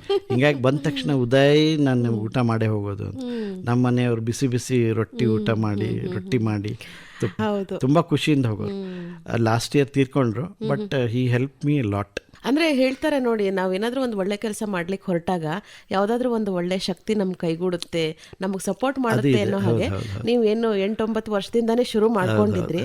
ಅದು ಎಲ್ಲೋ ಒಂದು ಫೈನಲ್ ಸ್ಟೇಜಲ್ಲಿ ನಿಜವಾಗ್ಲೂ ಕರೆಕ್ಟ್ ಟೈಮಲ್ಲಿ ನಿಮಗೆ, ನೀವು ಕೂಡ ಕೆಲಸ ಎಲ್ಲ ಮಾಡಿ ಮುಗಿಸ್ಕೊಂಡು ಇನ್ನೇನು ಮಾಡಬೇಕು, ಒಂದು ಒಳ್ಳೆ ಕೆಲಸ ಮಾಡ್ಬೇಕಂತ ಡಿಸೈಡ್ ಮಾಡಿದಾಗ ನಿಮಗೆ ಅದೊಂದು ಒಳ್ಳೆ ಬಂತು ಅನ್ನೋ ಹಾಗೆ. ನಮ್ಮ ಮನೆಯವರು ತುಂಬ ಹೆಲ್ಪ್ ಮಾಡಿದ್ರು, ನಮ್ಮ ಫ್ಯಾಮಿಲಿ ಫುಲ್ ಸಪೋರ್ಟ್ ಮಾಡಿದ್ರು. 40,000 ಬಾಡಿಗೆ ಬರೋದನ್ನ ತೆಗೆಸ್ಬಿಟ್ಟು 0 ಇನ್ಕಮ್ ಮಾಡಿಕೊಂಡು. ಅದು ಏನಂದರೆ, ನನಗೆ ಇನ್ನೊಂದು ಬೆಂಗಳೂರು ಮೇಲೆ ತುಂಬ ಪ್ರೀತಿ. ಯಾಕೆಂದರೆ ನಾನು ಬೆಂಗಳೂರಿಗೆ ಬಂದಾಗ ನನ್ನ ಫ್ರೆಂಡ್ ಒಬ್ಬನು ಬಾರು ಅಂತ ಹೇಳಿದ್ದ, ಬಂದೆ. ಅವನೆಲ್ಲ ಊರಿಗೆ ಹೋಗ್ಬಿಟ್ಟಿದ್ದ. ಆ ಟೈಮ್ನಲ್ಲಿ ಮೊಬೈಲ್ ಇರಲಿಲ್ಲ, ಟೆಲಿಫೋನ್ ಇರಲಿಲ್ಲ. ಅವ್ನ ರೂಮ್ಗೆ ಹೋಗಬೇಕು, ಅಲ್ಲಿ ಯಾರೂ ಇರಲಿಲ್ಲ. ವಾಪಸ್ ಊರಿಗೆ ಹೋಗೋಣ ಅಂತ ಮೆಜೆಸ್ಟಿಕ್ ಬರೋದು. ಮೆಜೆಸ್ಟಿಕ್ನಲ್ಲಿ 3 ರಾತ್ರಿ ಕಳೆದೆ, ಪೊಲೀಸ್ರ ಹತ್ರ ಬಡಿಸ್ಕೊಂಡು ಕಡೆಗೆ ಈಗ ಸೆಟ್ಲ್ ಆಗಿ ಎಲ್ಲ. ಒಂದು ಟೈಮ್ನಲ್ಲಿ ಬೆಂಗಳೂರಿಗೆ ಏನಾದರೂ ಮಾಡಬೇಕು, ನಮ್ಗೆ ಭಾಳ ಕೊಟ್ಟಿದೆ ಅಲ್ವಾ. ಸೊ ಹೀಗಾಗಿ ಅವಾಗೆಲ್ಲ IT ತುಂಬ ಜೋರಿತ್ತು. ಏನೋ ನಂದೊಂದು ಮಾಡೋಣ ಅಂದ್ಬಿಟ್ಟು vintage radio, short wave radio museum ಅಂತ ಮಾಡಿದೆ. ಬಟ್ ಒಂಥರ ಖುಷಿ ನನಗೆ. ಕರೆಕ್ಟ್. ಯಾಕೆ ಖುಷಿ ಅಂತ ಹೇಳಿದ್ರೆ, ಡೈಲಿ ನಿಮ್ಮಲ್ಲಿ ವಿಸಿಟರ್ಸ್ ಬರ್ತಾರೆ ಅಲ್ವಾ? ಯಾವ ಥರದ ಜನ ಬರ್ತಾರೆ? ನನ್ನ ಹತ್ರ ಬರೋರು 7 ವರ್ಷದಿಂದ ಹಿಡಿದು 103 ವರ್ಷದವರೆಗೂ ಒಬ್ಬರು ಇದ್ದಾರೆ. ಮಂಡ್ಯದಲ್ಲಿ 103 ವರ್ಷ ಅವ್ರಿಗೆ. ಅವರು ಬರ್ತಾರೆ. ಯಾಕಂದರೆ ಅವ್ರಿಗೆ ರೇಡಿಯೋ ಬಗ್ಗೆ ತುಂಬ ಅಭಿಮಾನ. ಅವ್ರು ಹೇಳಿದರು, ಅವ್ರ ಹಳ್ಳಿನಲ್ಲಿ ಒಂದೇ ಒಂದು ರೇಡಿಯೋ ಇತ್ತಂತೆ. ಇಂಡಿಪೆಂಡೆನ್ಸ್ ಆಗಿದ್ದು ಗೊತ್ತೇ ಇರಲಿಲ್ಲ ನಮಗೆ. ಒಂದು ವಾರ ಆದಮೇಲೆ ಗೊತ್ತಾಗಿದ್ದು. ಯಾಕಂದರೆ ರೇಡಿಯೋ ವಾಪಸ್ ಬಂದಮೇಲೆ, ಅವ್ರು ಗೌಡ್ರು ಹಚ್ಚಿದ ಮೇಲೆ ಅಯ್ಯೋ ನಮಗೆ ಸ್ವಾತಂತ್ರ್ಯ ಸಿಕ್ತು ಅಂತ. ಸೊ ಅವರು ತುಂಬ ಖುಷಿಯಿಂದ ಬರ್ತಾರೆ. ಈಗ ಒಂದು ಸ್ವಲ್ಪ ದಿನ ಆಯ್ತು ಬಂದಿಲ್ಲ. ಬಟ್ ಆ ಥರದ ಜನ ಆಮೇಲೆ ಎಲ್ಲ 70-80 ವಯಸ್ಸಿನವರು, 60-70-80. ಯಾಕಂದರೆ ಅವ್ರಿಗೆ ರೇಡಿಯೋ ನೆಂಟು ತುಂಬ ಇರುತ್ತೆ. ಅವ್ರಿಗೆ ಬಂದರೆ ಒಂದು ಮುಕ್ಕಾಲು ಗಂಟೆ 1 ಗಂಟೆ ಅಂತ ಬರ್ತಾರೆ, 3 ಗಂಟೆ ಕೂರ್ತಾರೆ, 4 ಗಂಟೆ ಕೂರ್ತಾರೆ, ಕೆಲವರನ್ನು ಸಾಯಂಕಾಲ ಕೂರ್ತಾರೆ, ಊಟ ಮಾಡಿಸಿ ಕಳಿಸ್ತೇನೆ. ತುಂಬ ಖುಷಿ ಆಗುತ್ತೆ, ಯಾಕಂದರೆ ಹಂಚ್ಕೊಳ್ಳೋದಿದೆ. ನನ್ನ ಮ್ಯೂಸಿಯಂಗೆ ನಾನೇನು ಯಾರಿಗೂ ಚಾರ್ಜ್ ಮಾಡಲ್ಲ, it's free of cost for schools ಎಲ್ರಿಗೂ. ಸೊ ಅದೇನಂದರೆ ಆ ಖುಷಿ ಹಂಚ್ಕೊಳ್ಳೋದಿದೆ ಅಲ್ಲ, ಥ್ರೂ ರೇಡಿಯೋ ಆ್ಯಂಡ್ ಆಕಾಶವಾಣಿ. ಅಷ್ಟೊಂದು ಇಲ್ಲ, ನಿಜವಾಗ್ಲೂ ಅಷ್ಟೊಂದು ಭಾವನಾತ್ಮಕ ಸಂಬಂಧ ನಂದು ರೇಡಿಯೋಗಳ ಬಗ್ಗೆ, ಆಕಾಶವಾಣಿ ಬಗ್ಗೆ. ನಂದು ರೇಡಿಯೋ ಮ್ಯೂಸಿಯಂನಲ್ಲಿ ಬೆಳಗ್ಗೆ ಬಂದರೆ ಸುಮಾರು 5 ರೇಡಿಯೋ ಹಚ್ಚಿರ್ತೇನೆ. ಒಂದು ಆಕಾಶವಾಣಿ ಬೆಂಗಳೂರು ಪ್ರೈಮರಿ ಚಾನಲು, ಒಂದು ಹೊಸ ರೇಡಿಯೋದಲ್ಲಿ ವಿವಿಧ ಭಾರತಿ ಹಚ್ತಾನೆ, ನ್ಯೂಸ್ ಆನ್ ಆ್ಯಪ್ ಏರ್ ಆ್ಯಪ್ನಲ್ಲಿ ಧಾರವಾಡ ಹಚ್ತಾನೆ, ಆಮೇಲೆ ಒಂದು ರೇಡಿಯೋ ಗಾರ್ಡನಲ್ಲಿ ಒಂದು ಫ್ರಾನ್ಸದ್ದು ರೇಡಿಯೋ ಸ್ಟೇಷನ್ ಕೇಳ್ತಾನೆ. ಹೀಗಾಗಿ ಒಂದು 5-6 ರೇಡಿಯೋಗಳು ಹಾಡ್ತಾನೆ ಇರುತ್ತೆ. ಪ್ರೈಮರಿ ಚಾನಲ್ ಅಂತೂ ಒಂದು 4 ರೇಡಿಯೋಗಳಲ್ಲಿ ಹಾಡ್ತಿರುತ್ತೆ. ಸೊ ಆ ಮಹಾರಾಜರು ಏನು, ಅವರು ತುಂಬ ಹೆಲ್ಪ್ ಮಾಡಿದರು. ಹೀಗಾಗಿ ನಂದು ಮ್ಯೂಸಿಯಂ ಬೆಳೆಯೋದಕ್ಕೆ ಇದಕ್ಕೆ ಅವರು ತುಂಬ, ಎಲ್ಲೆಲ್ಲೋ ಹೋಗ್ಬಿಟ್ಟು ರೇಡಿಯೋ ತೊಗೊಂಬಂದು ಕೊಡೋರು, ದುಡ್ಡು ಕೊಡೋರು, ರೆಡಿ ಮಾಡಿದ್ಮೇಲೆ ಅವ್ರಿಗೆ ವಾಪಸ್ ಕೊಟ್ಟರೆ ಮತ್ತೆ ನನಗೆ ಕೊಡೋರು, ನಾನು ನಿನಗೋಸ್ಕರ ತಂದು ಕೊಟ್ಟಿದ್ದೀನಿ ಅಂತ. ಕೆಲವೊಂದು ರೇಡಿಯೋಗಳಲ್ಲಿ ಸುಮಾರು ಒಂದು 50,000-60,000 ಸಾವಿರ ಖರ್ಚು ಮಾಡಿ ಲಕ್ಷದವರೆಗೂ ದುಡ್ಡು ಕೊಟ್ಟು ತೊಗೊಂಬಂದು ಕೊಟ್ಟಿದ್ದಾರೆ ಅವರು. ಅಂದರೆ ಅಷ್ಟು ಅವ್ರಿಗೆ ಅವ್ರದ್ದು ಶ್ರೀಮಂತಿಕೆ ಪ್ಲಸ್ ಆ ರೇಡಿಯೋ ಬಗ್ಗೆ ಪ್ರೇಮ. ಸೊ ಹಾಗಾಗಿ ಈಗ ಬೆಂಗಳೂರು ಮಾತ್ರ ಅಲ್ಲ, ಕರ್ನಾಟಕ ಮಾತ್ರ ಅಲ್ಲ, ಆಲ್ ಓವರ್ ಇಂಡಿಯಾ ಎಲ್ಲ ಕಡೆಗಳಲ್ಲಿ ಬೆಂಗಳೂರಲ್ಲಿ ಇರುವಂತಹ ಶಾರ್ಟ್ ವೇವ್ ರೇಡಿಯೋ ಮ್ಯೂಸಿಯಂ ಅಂದರೆ ಅದು ಉದಯ್ ಕಲಬುರ್ಗಿಯವ್ರದ್ದು. ಉದಯ್ ಕಲಬುರ್ಗಿಯವರು ವಾಲ್ವ್ ರೇಡಿಯೋ ಅಥವಾ ಮೀಡಿಯಂ ವೇವ್ ರೇಡಿಯೋಗಳ ಬಗ್ಗೆ ತುಂಬ ಕಾಳಜಿ ಇಟ್ಕೊಂಡಿದ್ದಾರೆ, ಪ್ರೀತಿ ಇಟ್ಕೊಂಡಿದ್ದಾರೆ. ಒಂದು ವೇಳೆ ಏನಾದರೂ ಸಣ್ಣ ಪುಟ್ಟ ವ್ಯತ್ಯಾಸಗಳಿದ್ರೆ ಅವನ್ನ ರೆಸ್ಟೋರ್ ಮಾಡ್ತಾರೆ, ಮಾತಾಡೋ ಹಾಗೆ ಮಾಡ್ತಾರೆ, ಕಾಳಜಿ ವಹಿಸ್ತಾರೆ ಅನ್ನೋದು ಎಲ್ಲರಿಗೂ ಗೊತ್ತಾಗಿರುವಂಥ ವಿಷಯ. ಸೊ ಈಗ ನಿಮ್ಮ ಒಂದು 280 ರೇಡಿಯೋಗಳು ಈಗಾಗಲೇ ಸ್ಥಾನ ಪಡ್ಕೊಂಡಿದೆ. ಒಂದು ಕಡೆ ಹೋದ ಹಾಗೆ ತುಂಬ ಚಂದವಾಗಿ ನಿಮ್ಮ ರೇಡಿಯೋ ಮ್ಯೂಸಿಯಂನ ನೀವು ಇಟ್ಕೊಂಡಿದ್ದೀರಾ. ನೀವು ಹೇಳ್ದಂಗೆ ಇಂಡಿಪೆಂಡೆನ್ಸ್ಗೋಸ್ಕರ ಯೂಸ್ ಮಾಡ್ತಾ ಇದ್ದಂಥ ರೇಡಿಯೋ, ಮಿಲಿಟರಿಯವ್ರು ಯೂಸ್ ಮಾಡ್ತಾ ಇದ್ದದ್ದು, ನಮ್ಮ ಚೂರಿ ಚಿಕ್ಕಣ್ಣ ಸಿನಿಮಾದಲ್ಲಿ ಹಾಡು ಬರುತ್ತಲ್ಲ, ಡಾಕ್ಟರ್ ರಾಜ್ಕುಮಾರ್ ಅವರು, ಹೌದು, ಆ ರೇಡಿಯೋ ಕೂಡ ನೀವು ಹಾಗೆ ಅದಕ್ಕೆಲ್ಲ ಒಂದು ಪ್ಲಾಸ್ಟಿಕ್ ಕವರ್ ಸುತ್ತಬಿಟ್ಟು ಯಾರು ಮುಟ್ಬಾರ್ದು ಅಂತ ಜೋಪಾನ ಮಾಡಿ ಹಾಗೆ ಇಟ್ಟಿದ್ದೀರಾ. ಆ ರೇಡಿಯೋ ಎಲ್ಲಿಂದ ಸಿಕ್ತು, ಅದ್ರ ಬಗ್ಗೆ ಹೇಳಿ. ಅದು ರೇಡಿಯೋ ಒಬ್ರು ಅವ್ರದ್ದು ಯಾರೋ ಡೈರೆಕ್ಟರ್ದು ಯಾರೋ ರಿಲೇಟಿವ್ ಏನೋ ಇಟ್ಕೊಂಡಿದ್ರಂತೆ, ಅದನ್ನ ಅವ್ರು ಪೂಜೆ ಮಾಡ್ತಾಯಿದ್ರು. ಯಾಕಂದರೆ ಡಾಕ್ಟರ್ ರಾಜ್ಕುಮಾರ್ ಅವರು ಚೂರಿ ಚಿಕ್ಕಣ್ಣ ಟೈಮ್ನಲ್ಲಿ ಆ ಮೂವಿನಲ್ಲಿ ಒಳ್ಳೆ ಶ್ರೀಮಂತ ವ್ಯಕ್ತಿ, ಆದರೆ ಅವರು ಯಾರೋ ಒಬ್ಬರು ಚಿಕ್ಕ ರೇಡಿಯೋ ತಂದಿಟ್ಟಿದ್ರಂತೆ. ಇದೇನಪ್ಪ ಬೇಡ, ಕಾಣಿಸಲ್ಲ, ದೊಡ್ಡ ರೇಡಿಯೋ ತಗೊಂಬ ಅಂತ. ಅದು 69ರಲ್ಲಿ ಚಲನಚಿತ್ರ ಬಂದಿದ್ದು. 61-62ರಲ್ಲಿ B6 CA 97A ಅಂತ ದೊಡ್ಡ ರೇಡಿಯೋ ಮಾಡಿದರು. ತುಂಬ ಕಾಸ್ಟ್ಲಿ ರೇಡಿಯೋ ಆ ಟೈಮ್ನಲ್ಲಿ, 2-2.5 ಸಾವಿರ ಪ್ಲಸ್ ಹೈ ಫೆಡಿಲಿಟಿ, ಅಂದರೆ ತುಂಬ ಕಾಂಪ್ಲೆಕ್ಸ್ ರೇಡಿಯೋ ಅದು. ಅದನ್ನು ಯಾರೋ ಒಬ್ಬರು ವಕೀಲರು ಮನೇಲಿತ್ತಂತೆ, ಅವ್ರಿಗೆ ದುಡ್ಡು ಕೊಟ್ಟು ತೊಗೊಂಬಂದು ಶೂಟಿಂಗ್ ಮಾಡಿದ್ದಾರೆ. 3 ವಾರ ಶೂಟಿಂಗ್ ಮಾಡಿದ್ರಂತೆ. 3 ವಾರ ಶೂಟಿಂಗ್ ಮಾಡಬೇಕಾದ್ರೆ ರಾಜ್ಕುಮಾರ್ ಆ ರೇಡಿಯೋಗೆ ಇಷ್ಟು ಇಂಪ್ರೆಸ್ ಆಗಿಬಿಟ್ಟಿದ್ರಂತೆ. ಬೆಳಗ್ಗೆ 5 ನಮ್ಮ ಮನೇಲಿ ರೇಡಿಯೋ ಇಲ್ಲಪ್ಪ, ನಾನು ಬಂದು ಇಲ್ಲೇ ಕೇಳ್ತೀನಿ ಅಂತ 5:15ಗೆ ಬಂದುಬಿಟ್ಟು ಆನ್ ಮಾಡ್ಕೊಂಡು ಕೂತ್ಕೊಳ್ಳೋರಂತೆ. 3 ವಾರ ಕೇಳೋರಂತೆ, 9 ಗಂಟೆ, ರಾತ್ರಿ 9 ಗಂಟೆವರೆಗೂ. ಎಷ್ಟು ಚೆನ್ನಾಗಿದೆ ಇದು, ಎಷ್ಟು ಚೆನ್ನಾಗಿ ಬರುತ್ತೆ. ಆವಾಗಲೇ ಅವ್ರಿಗೆ ಆಕಾಶವಾಣಿ ಬಗ್ಗೆನೂ ತುಂಬ ಇದು ಬಂದಿರೋದು. ಅವರು ಹೇಳ್ತಾ ಇದ್ರು, ಅದು ರಾಜಣ್ಣ ಇಷ್ಟು ನಿಧಾನವಾಗಿ ಮುಟ್ಟೋರು, ಅದನ್ನು ಟ್ಯೂನ್ ಮಾಡೋರು, ಅವ್ರದ್ದು ಅಲ್ಲಿ DNA ಇದೆ ಅಂತ ನಾವು ಅದನ್ನು ಪೂಜೆನೂ ಮಾಡ್ತಿದ್ವಿ ಅಂತ ಹೇಳಿ ಅದನ್ನ ಕವರ್ ಮಾಡಿ ಅವ್ರು ಕೊಟ್ಟರು. ನಾನು ಅದನ್ನ ಅವರು ಟ್ಯೂನ್ ಮಾಡ್ತಾ ಇದ್ರು, ಸ್ಟೇಷನ್ ಚೇಂಜ್ ಮಾಡಲಿಕ್ಕೆ, ವಾಲ್ಯೂಮ್ ಒಂದೊಂದ್ಸಾರಿ ಜಾಸ್ತಿ ಮದ್ರಾಸ್ ಕೇಳೋರಂತೆ, ಒಂದೊಂದ್ಸಾರಿ. ಸೊ ಹೀಗಾಗಿ ಅದನ್ನ ಮುಟ್ಟಿದ್ದಾರೆ, ಅವ್ರದ್ದು DNA ಇದೆ ಅಂತ ಅದನ್ನ ರ್ಯಾಪ್ ಮಾಡಿ ಇಟ್ಟಿರೋದು. ಅವ್ರು ನಿಮಗೆ ಕೊಡ್ಬೇಕಾದ್ರೇನೆ ರ್ಯಾಪ್ ಮಾಡಿಕೊಟ್ಟಿದ್ದು. ರ್ಯಾಪ್ ಮಾಡಿಕೊಟ್ಟಿದ್ದು, ಪೂಜೆ ಮಾಡ್ತಾ ಇದ್ರು ಅದನ್ನ ಎನ್ಕ್ಲೋಸ್ ಅಂದ್ರೆ ಕಟ್ಟಿಗೆ ಡಬ್ಬದಲ್ಲಿ ಹಾಕ್ಬಿಟ್ಟು ಪೂಜೆ ಮಾಡಿ ಅಲ್ಲೇ ಮುಂದೆ ಯಾವತ್ತಿಗೂ ಹಾಳಾಗಬಾರ್ದು, ಅದು ಹಾಗೇ ಇರಬೇಕು ಅಂತ ಅವ್ರ ಪ್ರೀತಿ. ಅದನ್ನ ನಾನು ರಿಸ್ಟೋರ್ ಮಾಡಲ್ಲ, ಮಾಡಿದ್ರೆ ಅದ್ರ ವ್ಯಾಲ್ಯೂ ಹೋಗ್ಬಿಡುತ್ತೆ ಅಲ್ಲ. ಕರೆಕ್ಟ್. ಮತ್ತೆ ಇನ್ನೆಂತೆಂಥ ವಿಶೇಷಗಳಿರುವಂಥ ರೇಡಿಯೋಗಳಿದೆ ನಿಮ್ಮಲ್ಲಿ? ಸ್ವಾತಂತ್ರ್ಯದ ಬಗ್ಗೆ ಹೇಳೋದಾದರೆ 1942ರಲ್ಲಿ ಮಹಾತ್ಮ ಗಾಂಧಿಯವರು ಕ್ವಿಟ್ ಇಂಡಿಯಾ ಅಂತ ಅನೌನ್ಸ್ ಮಾಡಿದರು. ಆ ಟೈಮ್ನಲ್ಲಿ ಒಬ್ಬರು ಲೇಡಿ 23-24 ವರ್ಷದ ಲೇಡಿ ಉಷಾ ಮೆಹ್ತಾ ಅಂತ ಒಂದು ರೇಡಿಯೋ ಟ್ರಾನ್ಸ್ಮಿಟರು ರೇಡಿಯೋನ ತಗೊಂಡು ಒಂದು ಬ್ಯಾಗ್ನಲ್ಲಿ ಹಾಕ್ಕೊಂಡು ಬಾಂಬೆನಲ್ಲಿ ದೊಡ್ಡ ಅದರಲ್ಲಿ ಟ್ರಾನ್ಸ್ಮಿಟರ್ ಇರ್ತಾಯಿತ್ತು, ಅಂದರೆ ಯು ಕ್ಯಾನ್ ಬ್ರಾಡ್ಕಾಸ್ಟ್. ಅದನ್ನು ದೊಡ್ಡದು ಬಿಲ್ಡಿಂಗ್ ಮೇಲ್ಗಡೆ ಬಾಂಬೆನಲ್ಲಿ ತೊಗೊಂಡು ಹೋಗಿ ನೆಹರು ಗಾಂಧಿ ಅವ್ರದ್ದು ಸ್ಪೀಚ್ಗಳನ್ನು, ವಂದೇ ಮಾತರಂ, ಆಮೇಲೆ ನಮ್ಮದು ನ್ಯಾಷನಲ್ ಅಂಥಿಮ್, ಅದನ್ನೆಲ್ಲ ಅವ್ರು ಬ್ರಾಡ್ಕಾಸ್ಟ್ ಮಾಡ್ತಾಯಿದ್ರು ಉಷಾ ಮೆಹ್ತಾ ಅವರು. ಅದನ್ನು ಕಡೆಗೆ ಬ್ರಿಟಿಷರು ತುಂಬ ಕಷ್ಟಪಟ್ಟು ಅವ್ರನ್ನ ಅರೆಸ್ಟ್ ಮಾಡಿ ಆ ರೇಡಿಯೋ, ಆ ಟ್ರಾನ್ಸ್ಮಿಟರು ಇಲ್ಲಿ ಯಾರೋ ರಾಘವೇಂದ್ರ ರಾವ್ ಅಂತ ಇದ್ರಂತೆ, ತುಂಬ ಫೇಮಸ್ ಆ ಟೈಮ್ನಲ್ಲಿ ವಾಲ್ ರೇಡಿಯೋಗಳ ಬಗ್ಗೆ. ಅವ್ರ ಹತ್ರ ಕಳಿಸಿದ್ರಂತೆ ಬಾಂಬೆ ಪೊಲೀಸ್. ಅದು ನನಗೆ ಹೆಂಗೋ ಸಿಕ್ತು. ಅಂದರೆ ಅವ್ರ ಮೊಮ್ಮಗ ರೂಮ್ನಲ್ಲಿ ಇಟ್ಟಿದ್ದ, ಅವರು ತೀರ್ಕೊಂಡ್ರು, ಆ ರೂಮ್ ತೆಗ್ದಿರಲಿಲ್ಲ. ಆಮೇಲೆ ಅವ್ರು ತೆಗೆದ್ಮೇಲೆ ಅವ್ರಿಗೆ ಗೊತ್ತಾಗಿ ನನ್ನ ಕರೆದು ಎಲ್ಲ ತೊಗೊಂಡು ಬಂದು ನನಗೆ ಯಾವುದೇ ರೇಡಿಯೋ ಬಂದರೆ ಅದ್ರ ಬಗ್ಗೆ ತುಂಬ ವಿಶೇಷವಾಗಿ ಓದ್ತೇನೆ, ಯಾರು ಮಾಡಿದ್ದು, ಹೇಗೆ ಮಾಡಿದ್ದು, ಅದರ ಟೆಕ್ನಾಲಜಿ ಏನು ಎಲ್ಲ. ಇದು ಬಂದಾಗಿದ್ದು ಎಲ್ಲ ಓದಿದೆ. ಆವಾಗ ಅದರಲ್ಲಿ ಒಂದು ಬ್ಯಾಗ್ ಇತ್ತು, ಅವ್ರದ್ದು ಹ್ಯಾಂಡ್ ರಿಟನ್ ಹಿಂದಿ ನೋಟ್ಸ್ ಎಲ್ಲ.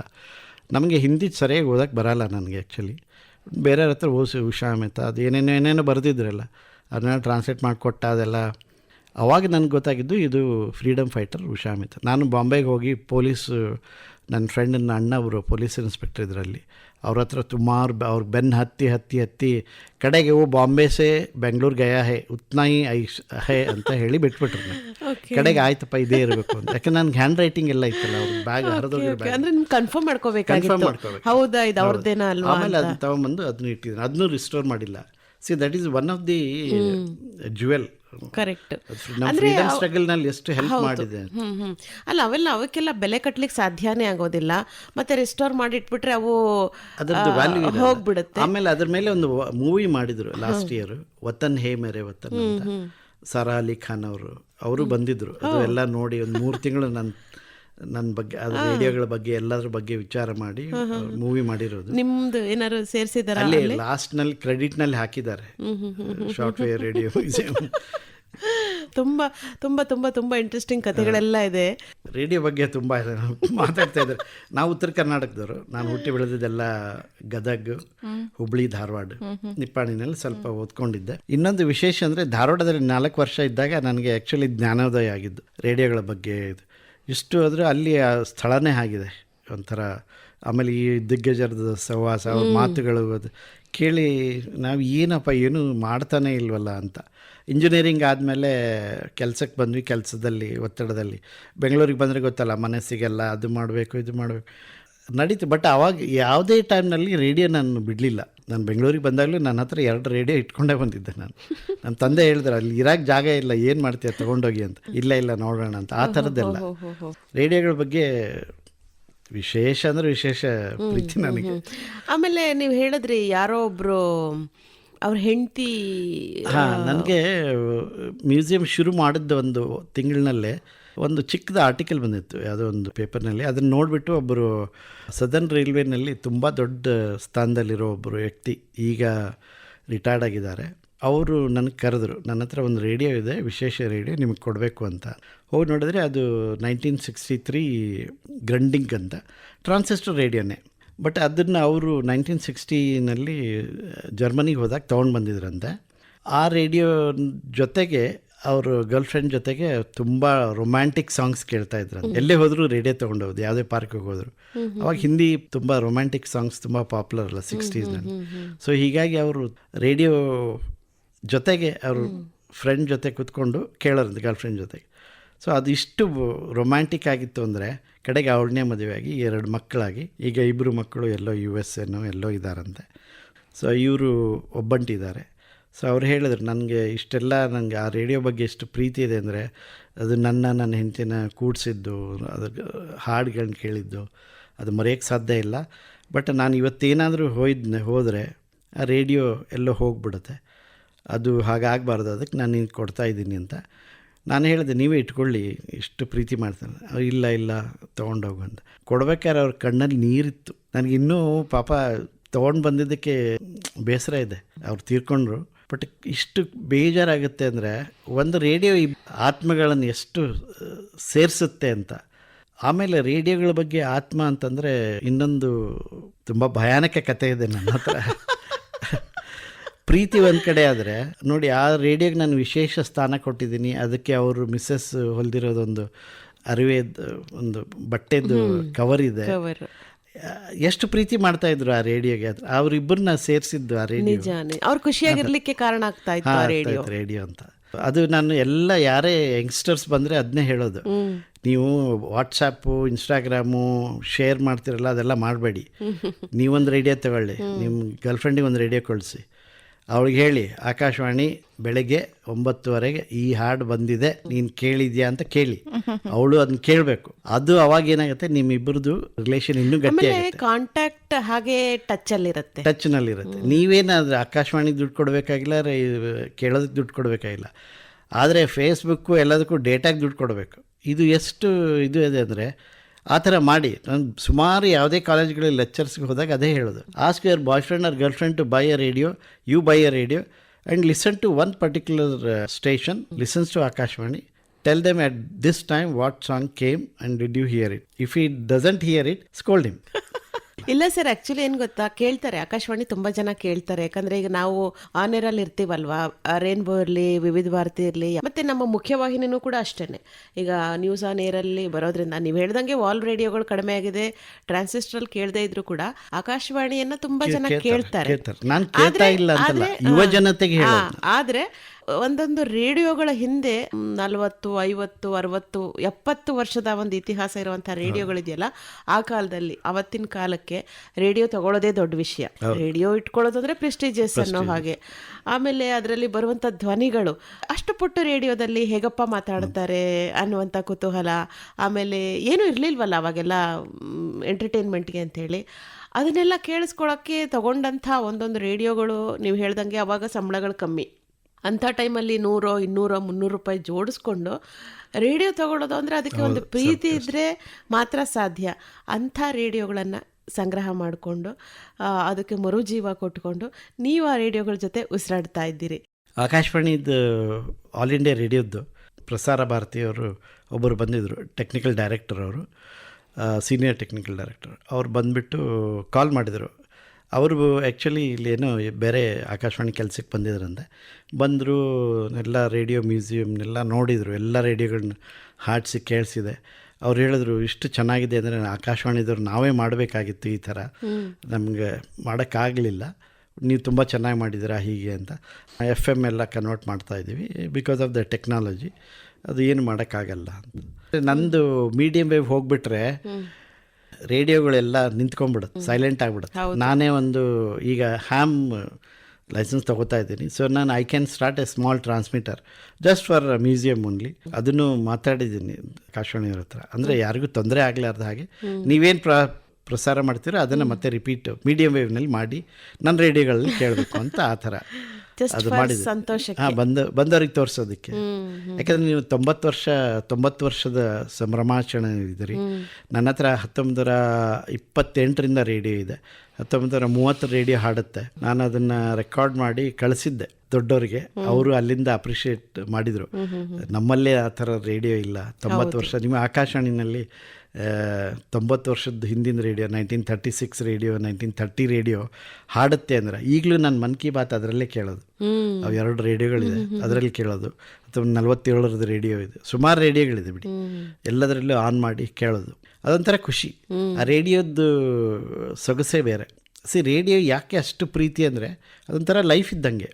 ನಿಮಗೆ ಒಳ್ಳೆ ಸುದ್ದಿ ಬರುತ್ತೆ, ಕೆಟ್ಟ ಸುದ್ದಿ ಬರುತ್ತೆ, ಹೇಗೆ ಬರುತ್ತೆ ಅದು ತೊಗೋಬೇಕು. ನೀವಾಗೆ ಚಾಯ್ಸ್ ಮಾಡೋದಲ್ಲ, MP3 ಪ್ಲೇಯರ್ ಅಲ್ಲ ಅದು, ಅಲ್ವಾ? ಸೊ ನನಗೆ ಹೇಗೆ ಅನಿಸುತ್ತೆ, ಒಂದೊಂದು ಸಾರಿ ಮೇಲ್ಗಡೆ ಹೆಂಡತಿ ಜೊತೆ ಗಲಾಟೆ ಮಾಡಿಕೊಂಡು ಅಥವಾ ಜಗಳ ಮಾಡ್ಕೊಂಡು ಕೆಳಗಡೆ ಬಂದಾಗ ಗುಸು ಅಂತಲೇ ಬರ್ತೀನಿ, ಎಲ್ಲ ರೇಡಿಯೋ ಹಚ್ತೀನಿ. ಆವಾಗ ಆಕಾಶವೇ ಬೀಳಲಿ ಮೇಲೆ ಅಂತ ಅಣ್ಣವ್ರದ್ದು ಒಂದು ಸಾಂಗ್ ಬಂದುಬಿಟ್ರೆ ಎಲ್ಲ ಸಿಟ್ಟಿಳಿದು ಹೋಗಿ ಇಷ್ಟು ಖುಷಿಯಾಗುತ್ತೆ. ನಿಜವಾಗ್ಲೂ ಅದನ್ನು ಅನುಭವಿಸ್ಬೇಕು. ಆ ಮೂಡ್ನಿಂದ ಹೊರಗೆ ತಂದುಬಿಡುತ್ತೆ ಅದು. ನಿಮ್ಮನ್ನು ಟ್ಯೂನ್ ಮಾಡಬೇಕಷ್ಟೇ, ಟ್ಯೂನ್ ಮಾಡಬೇಕು, ರೇಡಿಯೋ ಇರಬೇಕು, ರೇಡಿಯೋ ಕೇಳಬೇಕು, ಆಕಾಶವಾಣಿ ಕೇಳಬೇಕು. ಜನ ದುಡ್ಡೆಲ್ಲ ಸೇವ್ ಮಾಡಿಕೊಂಡು ಮನೆ ತಗೋಬೇಕು, ಆಸ್ತಿ ತಗೋಬೇಕು, ಅದು ಮಾಡಬೇಕು, ಇದು ಮಾಡಬೇಕು ಅಂತಾರೆ. ನೀವೆಲ್ಲ ದುಡ್ಡೆಲ್ಲ ಹಾಕ್ಬಿಟ್ಟು ರೇಡಿಯೋ ಮ್ಯೂಸಿಯಂ ಮಾಡಬೇಕು, ರೇಡಿಯೋದ ಬಗ್ಗೆ ಹೆಚ್ಚು ತಿಳ್ಕೊಳ್ಬೇಕು ಅಂತ ಹೇಳಿ ರೇಡಿಯೋ ಮ್ಯೂಸಿಯಂ ಮಾಡಿದಿರಲ್ಲ, ಏನಿದ್ರ ಉದ್ದೇಶ? ಉದ್ದೇಶ ಏನಿಲ್ಲ ಮೇಡಮ್, ರೇಡಿಯೋ ಕೇಳೋ ಪ್ರೀತಿನ ಹಂಚಬೇಕು ಅಂತಷ್ಟೆ. ಆಮೇಲೆ ಈಗಿನ ಯುವ ಪೀಳಿಗೆಗೆ ರೇಡಿಯೋ ನಮಗೆ ಬಾಳ್ನಲ್ಲಿ ಎಷ್ಟು ಇಂಪಾರ್ಟೆಂಟ್ ಇತ್ತು, ಈಗ ಹೇಗಿದೆ. ಈಗ ಅವರೆಲ್ಲ they Born with golden spoon, but that is not the real life. ಅದೇ ಹೇಳಿದ್ನಲ್ಲ, ವ್ಯಕ್ತಿತ್ವಕ್ಕೆ ಬುನಾದಿ ಅಂದರೆ ಆಲ್ ಇಂಡಿಯಾ ರೇಡಿಯೋ, ಆಕಾಶವಾಣಿ. ಅದರಲ್ಲಿ ಬರೋ ಪ್ರೋಗ್ರಾಮ್ಗಳನ್ನು ಕೇಳ್ಕೊಂಡು ಬೆಳೆದ್ರೆ ಆ ವ್ಯಕ್ತಿ ತುಂಬ ಸುಸಂಸ್ಕೃತನಾಗ್ತಾನೆ. ಅದು ನಮಗೆ ತುಂಬ ತಾಳ್ಮೆ ಕಲಿಸುತ್ತೆ. ಒಂದು ತುಂಬ ವಿಶೇಷ ಅಂದರೆ ಆಕಾಶವಾಣಿ ನಮ್ಮ ಸಂಸ್ಕೃತಿನ ತುಂಬ ಎತ್ತಿ ಹಿಡಿದಿದೆ. ಹೌದೌದು. ಆ ಕನ್ನಡ ಭಾಷೆ ಏನ್ ಬೇಕೋ ಅಷ್ಟನ್ನು ಮಾತ್ರ ಕೊಡೋದು. ತುಂಬ ಭಾಷೆ ಸ್ಪಷ್ಟತೆ ಇರುತ್ತೆ, ಪ್ರೊನೌನ್ಸಿಯೇಷನ್, ಪ್ರೆಸೆಂಟೇಷನ್ ಕೇಳ್ತಾ ಇದ್ರೆ ಕೇಳ್ತಾನೇ ಇರಬೇಕು ಅನ್ಸುತ್ತೆ.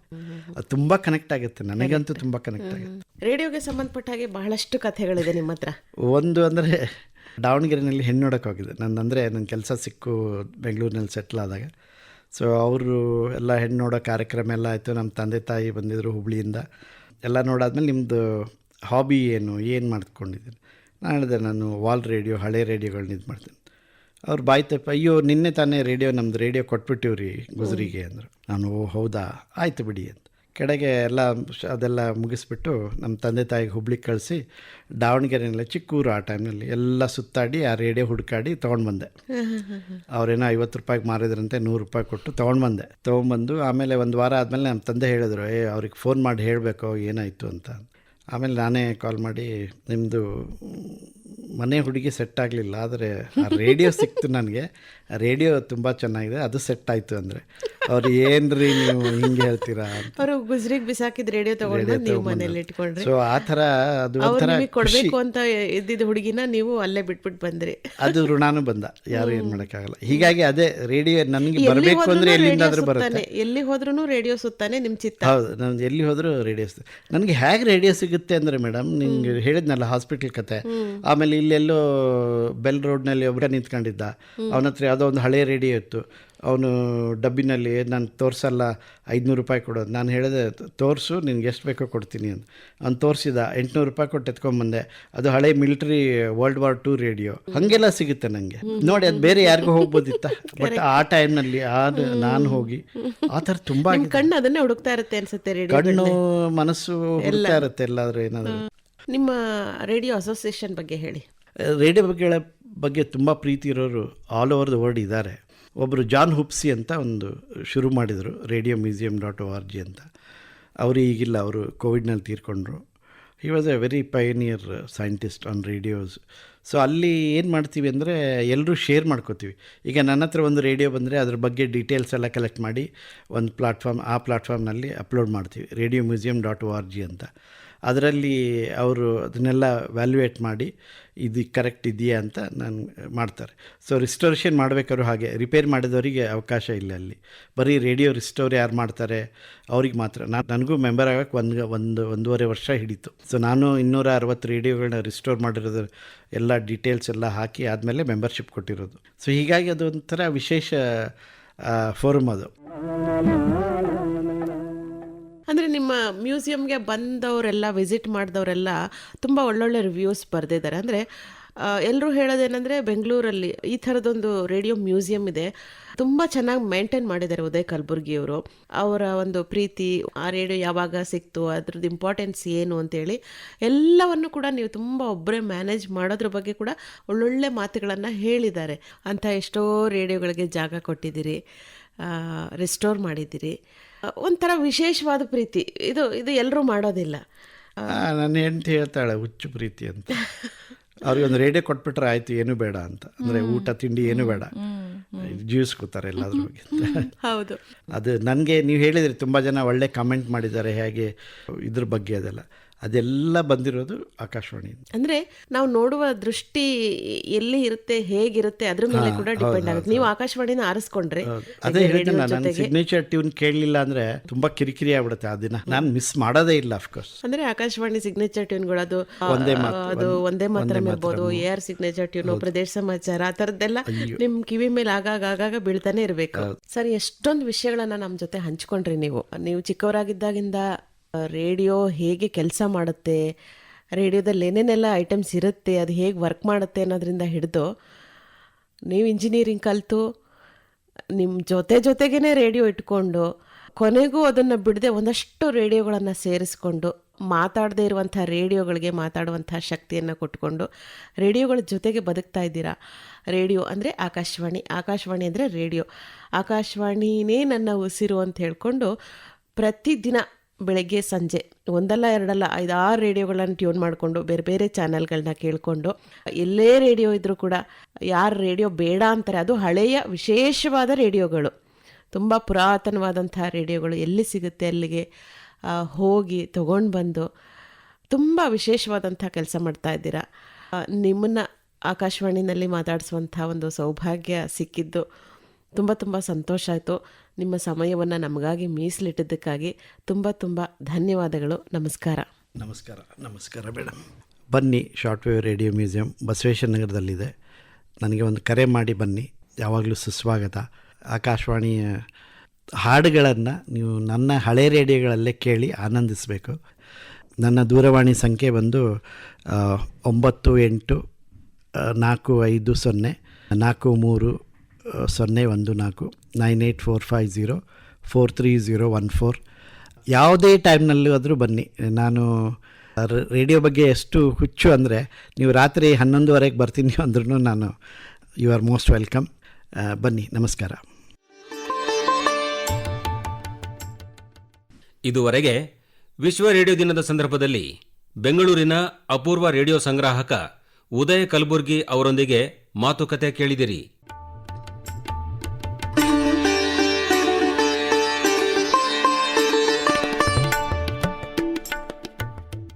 ನಿರ್ಮಾಣ ಹಾಗೂ ಪ್ರಸ್ತುತಿ ಚಂದು ಮತ್ತು ಕೃಷ್ಣಪ್ಪ ಕೆವಿ.